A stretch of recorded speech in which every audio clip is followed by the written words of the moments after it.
Hi there, welcome to the Lad Mix Farm channel. It's Arthur here.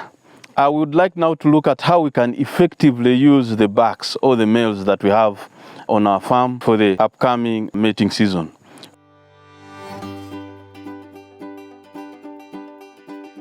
Remember, the goats have been kidding and therefore we have a lot of kids, but also it's time to bring in the bucks again. Remember, on this farm we practice a natural synchronization approach.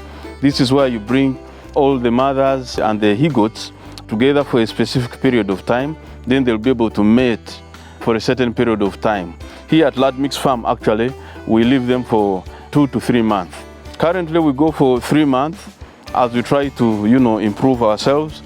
In the future, we plan to be leaving them for a maximum of 2 months. So that's what we are trying to do at this farm. Now, the idea is to maximize on ensuring that these males do their job effectively within a specific period of time. What we do, we bring them back when there's only a few left to give birth, because there are those that normally take longer to conceive, and therefore you find there are only 2 left and yet the whole lot has already given birth. So once we finish and bring them back, you realize that these bucks will start by mating these other old stock. I would call them old stock, or those mothers that didn't manage to conceive or were not mated in the last round. And so by the time they come back, they find these ones really more or less ready, and those are the first ones to really conceive. Then after that, for those mothers that have conceived for more than 3 weeks or so, you find them already coming back on heat. And so you find that the bucks start off really on a serious note with a lot of mothers there. It's important to note that when we are doing that, we also get out some of these younger ones that are not yet ready to conceive. They can easily conceive, but you really see they're not yet strong enough to carry the weight. As I told you in some other clips, you notice that these he-goats, because they are pure bloodline, once they mate with a local goat, even the baby in the womb, the newborns are normally very big. So you only want to make sure that it is mating that size of goat that is able to give birth to a healthy kid. So on our farm here, we look out for those ones that are not yet strong enough, mature enough, and bring them out.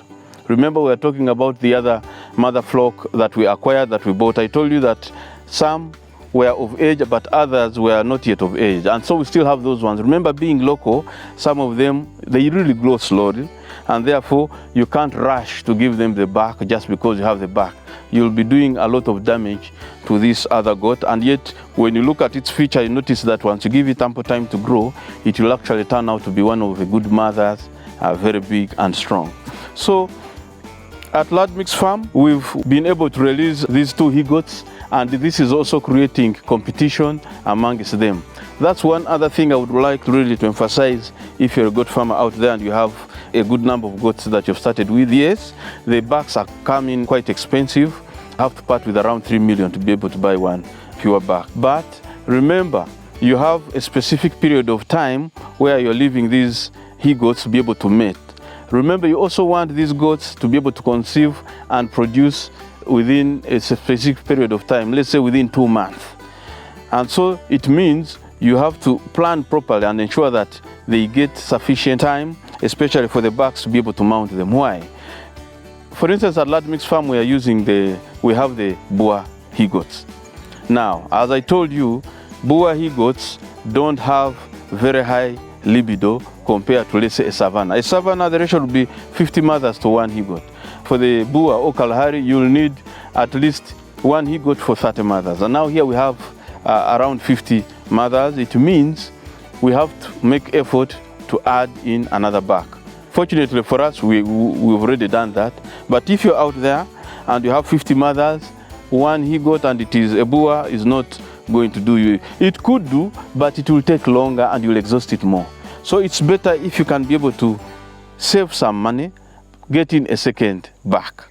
Once you bring it in there, it's going to create that confusion, that competition.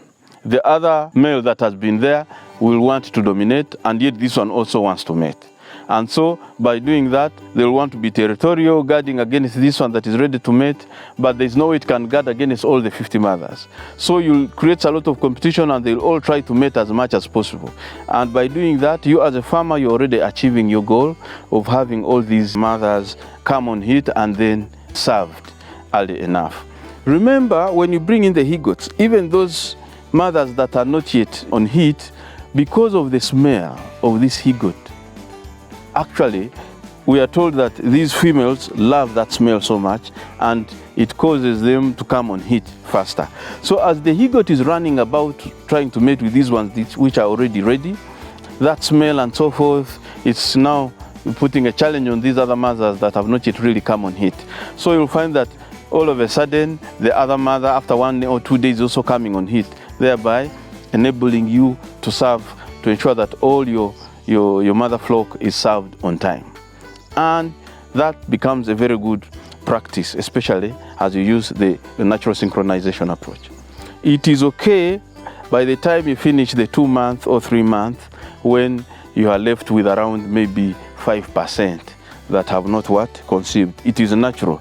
It could be that that one which has not conceived by that time was among the last one to give birth. It could be some of these goats have their own peculiar challenges, and you need to understand and study why they are not coming on heat early enough. Maybe they have been on medication and they are still weak, so you cannot be able to maintain the back because of those ones. You have to remove the back and graze them now alone after 3 months, meaning you have another 2 months when the goats now will again start giving birth. Now, once you remove the back from the herd, you now start to plan on how to look after these mother flock. One key thing, of course, to do is, at least during the 3rd month, you can be able to vaccinate them with vaccine against Clostridios. That one helps, first of all, to boost the immunity and the strength of the mother, but also it will trickle into the blood system and also give some bit of immunity to this kid that is still in the womb. By the time it is born, it is more or less strong, having gotten that. So when it is born and you give it its own dose, that becomes now like a booster dose, really. It's not like it's beginning, from scratch.